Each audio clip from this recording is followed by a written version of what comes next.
দেখিনি দেখিনি, কিচ্ছু দেখিনি। আরে দেখলেই বা কি, মেয়ে তো নই যে লজ্জা পাবো। তুই না হয় মেয়ে না, কিন্তু আমার বদলে যদি কোনো মেয়ে এভাবে দরজা খুলে ফেলতো, কি আর হতো, বাচ্চা দেখতো।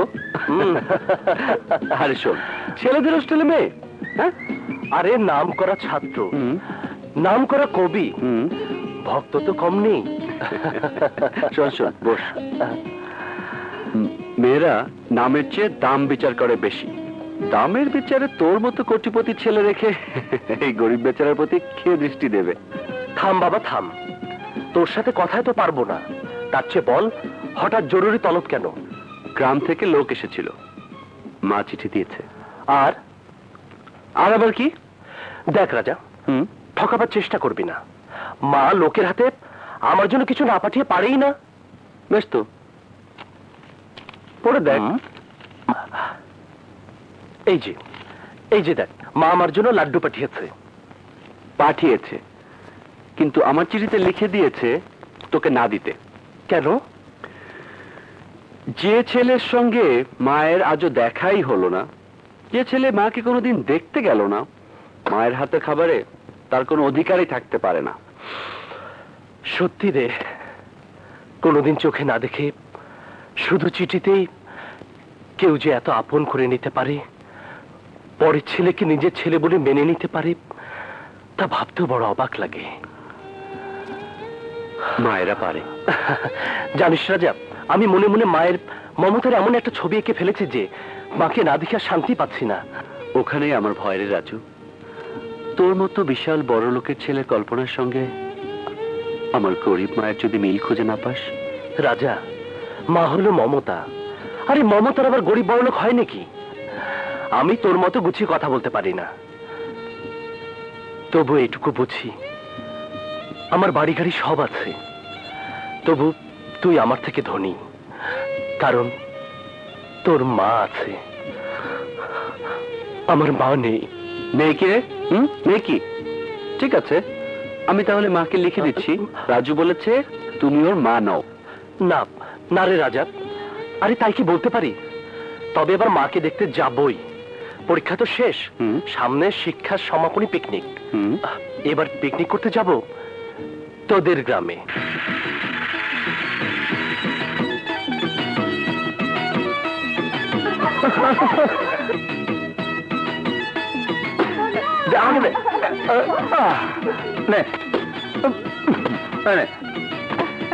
আরে কি হলো, বলটা ধরে দাঁড়িয়ে রইলি কেন?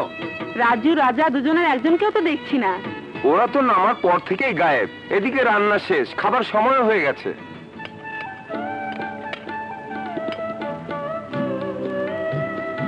কি হলো বাবা, খাও। মা, এমন করে তো কেউ কোনোদিন আমাকে খাওয়ায়নি। এই দেখো না, কত খেয়ে ফেলেছি। গরিব মায়ের রান্না কিছুই তো করতে পারিনি। বড়লোক ছেলের কেমন লাগছে কে জানে বাবা। টাকা দিয়ে অনেক দামি খাবার কেনা যায় মা, কিন্তু এরকম মমতার স্বাদ কি সেই খাবার দিতে পারে? মা, এদিকে তোমার একটা সৎ ছেলে আছে, তাকেও কিছু দাও। পাজি, তুই নিজে তুলে নিতে পারছিস না? দেখেছিস বাবা, তোকে একটু আদর করে খাওয়াচ্ছি, ও সহ্য হচ্ছে না। মা, নে ধর। এতদিন তো ও একাই তোমার সব আদর ভোগ করেছে। তোমার কোলে জন্মেছে, তোমার কোল জুড়ে আছে।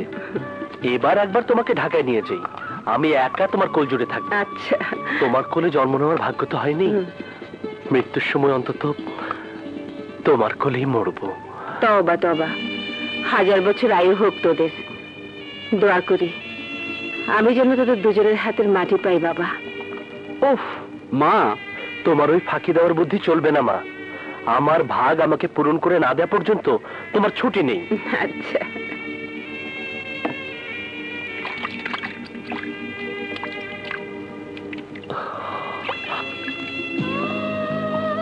নে।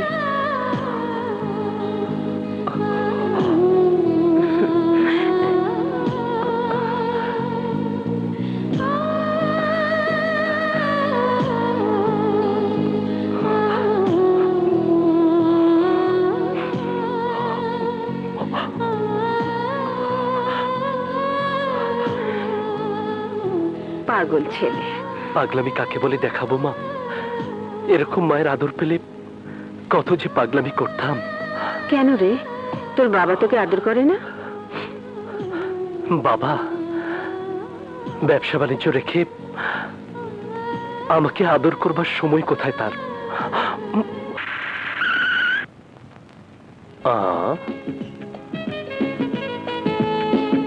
চৌধুরী বাড়ি, ময়জুল্লাহ চৌধুরী। আরে বাপরে, ভুল ঠিকানা এসে পড়লাম নাকি? হ্যাঁ, একদিনই বাড়ির ঠিকানা ভুলে গেলাম। না, সবই তো দেখছি ঠিক আছে, কিন্তু গেটে কুকুর, কুকুর হইতে সাবধান লেখা। দেখ, তারপরে চৌধুরী বাড়ি, ময়জুল্লাহ চৌধুরী।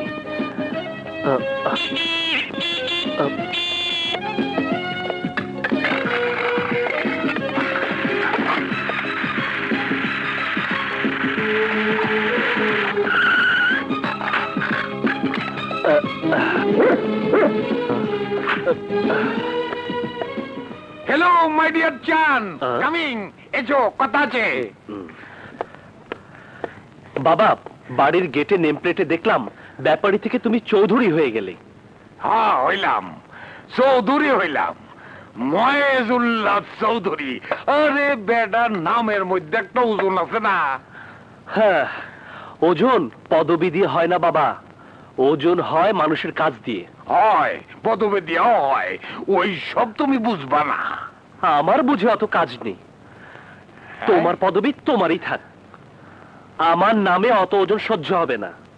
তাছাড়া গেটের ওই কুকুর, বড় জাতের কুকুর, নামি বংশের কুত্তা। তা হোক, ওটাকে গেট থেকে সরিয়ে ফেলো, কবে হয়তো দেখবে তোমাকেই কামড়ে দেবে। কুত্তায় কামড়াইবো আমারে? তুমি জানো না বাবা, কুত্তায় কুত্তারে কামড়ায় না। মানে? পরে বলবো, এসব পূর্ব ইতিহাস। আসো আমার সঙ্গে। ঠিক আছে, আসো, চলো। কেমিং। It is a very nice story. একটা সময় তোমাকে সুযোগ মতো বলবো। Anything wrong. এসো, আসো। এই যে দেখাই যাচ্ছি তোমার, এই কোথায় গেল? এই যে পাইছি, দেখো, এই নাও। কেমন?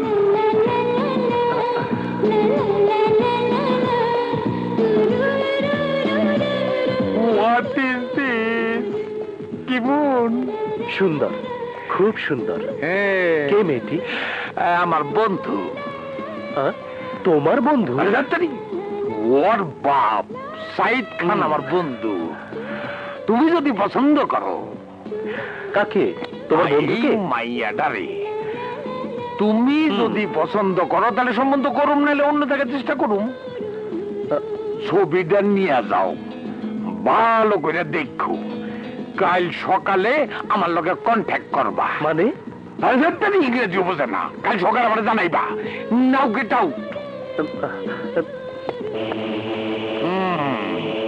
সাইদ খান, প্রথম জীবনে তোমার লগে প্যাচ লাগাইয়া অর্ধেক সম্পত্তি হজম করছি, এখন আমার পোলার লগে তোমার মাইয়ার প্যাচ লাগাইয়া বাকি অর্ধেক হজম করুম। ফাইনাল।